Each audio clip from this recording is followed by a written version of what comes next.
Happy Thursday, beautiful people! Kinamhali na nga talaga tayo ng gising dahil napagod tayo kagabi sa confirmation ng ating dalaga. Ang una ko ngang ginawa ay nagpalit na kagad tayo ng scrub suit at eto na nga ang ating morning skincare routine.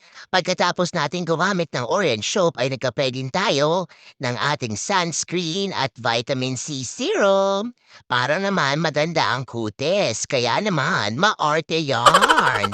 Pagkatapos nating mag-skincare routine ay bumaba na tayo.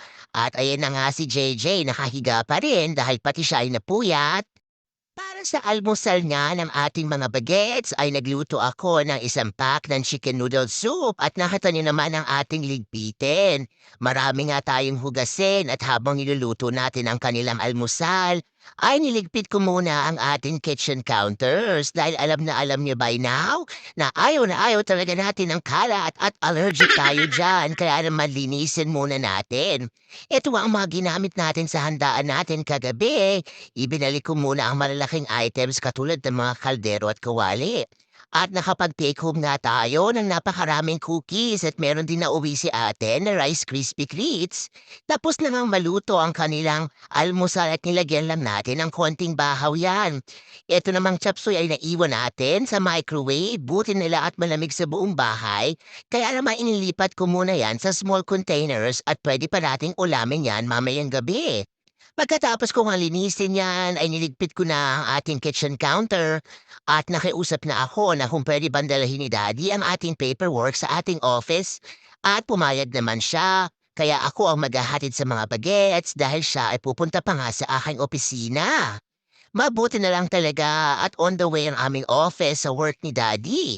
Pagkatapos nga yan ay niligpit ko rin ang pinagkainan ng ating mga bagets dahil na-unload na nga nila yan. Ay isa-isa ko nang nilagay sa dishwasher. Eto naman ang ating electric wok at inilabas ko muna yan kagabi sa deck at pakinggan ninyo, nagyelo na talaga ang tubig.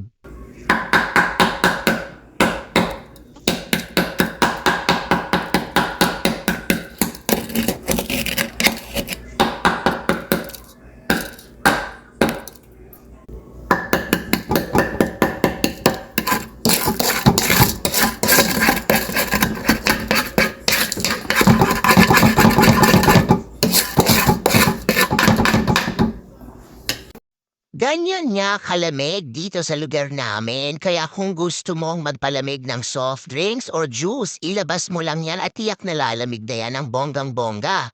Pagkatapos kong ang scrape ang yelo ay hinugasan ko na din ang ating electric wok at eto naman ang ating wooden spatula na ginamit sa pagluluto kahapon.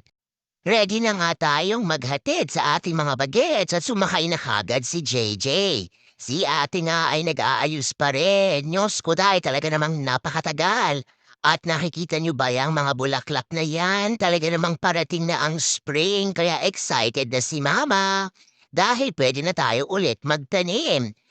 Isama ang gardening sa paborito kong gawin, kaya naman looking forward na tayong uminit sa ating area para makapagpunla na rin tayo ng ating mga seeds. At dahil 9 o'clock pa ang aking patient ay umuwi muna ako sa bahay at tinignan ko nga ng malapitan ang ating mga bulaklak. Kinuha ko na din ang mail at napakalamig na ngayon at mahangin kaya nagmamadali tayong pumasok sa loob ng bahay. Pagkapasok ko nga ay tinanggal muna natin ang ating winter jacket at chinek ko nga ang aking work cellphone. Tamang-tama naman at nag-text si patient at kinancel nga niya ang ating visit for today. Ito naman ang ating 4 dozens of cookies na dadalhin natin para sa tournament ni ate sa linggo.